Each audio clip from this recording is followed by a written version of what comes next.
বাগানে এসেছিস আম পাকাতে? আপু আপু, কে যেন কথা বললো মনে হচ্ছে। কে তুমি? আজ তোদের ঘাড় মটকাবো। তোদের এত বড় সাহস, আমার বাগানে এসেছিস আম পাকাতে? ডাইনিমা ডাইনিমা, আমাদের ছেড়ে দাও, ভুল হয়ে গেছে আমাদের।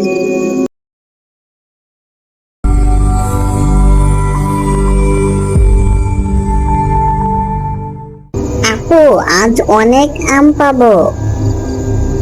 বোন, মনে হয় আম বাগানে এখনো কেউ যায়নি। আপু, এত অন্ধকার, আমার তো ভয় লাগছে। ভয় নেই বোন, চল। মিনা আর ঋতু প্রতিদিন পাশের বাগানে আম টকাতে যেত, কিন্তু ওরা একদিনও আম পেত না।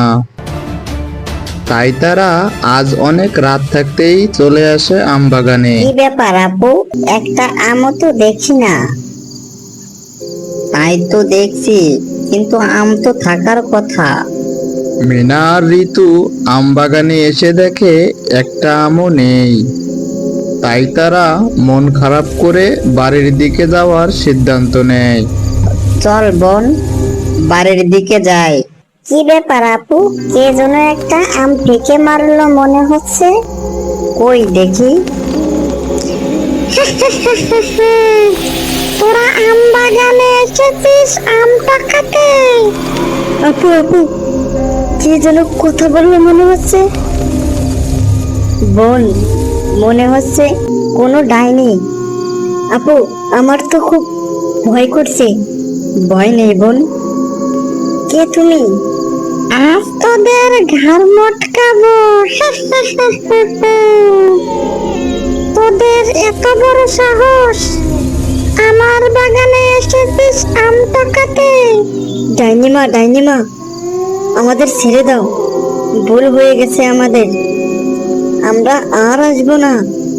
তোরা আমাকে মা বললি? আমরা প্রতিদিন সকালে আসি আম টকাতে, কিন্তু কোনোদিন আমরা আম পাই না। ডাইনিটাকে মা বলাতে ডাইনির মনে অনেক মায়া হয়। আচ্ছা, এই নে আম। আজ থেকে তোরা আমার সন্তানের মতো। এখান থেকে যত খুশি আম নিয়ে যা। ডাইনিমা, তুমি আমাদের কোনো ক্ষতি করবা না তো? না, তোদের আমি কোনো ক্ষতি করব না। এখান থেকে যত ইচ্ছে আম নিয়ে যা। যখন মন চাইবে তখন তোদের ডাইনিমার কাছে আসবি, যত খুশি আম নিয়ে যাবি। তুমি ডাইনি না, তুমি একটা ভালো মা। তারপর তারা দুজন আম নিয়ে বাড়ির দিকে চলে যায়।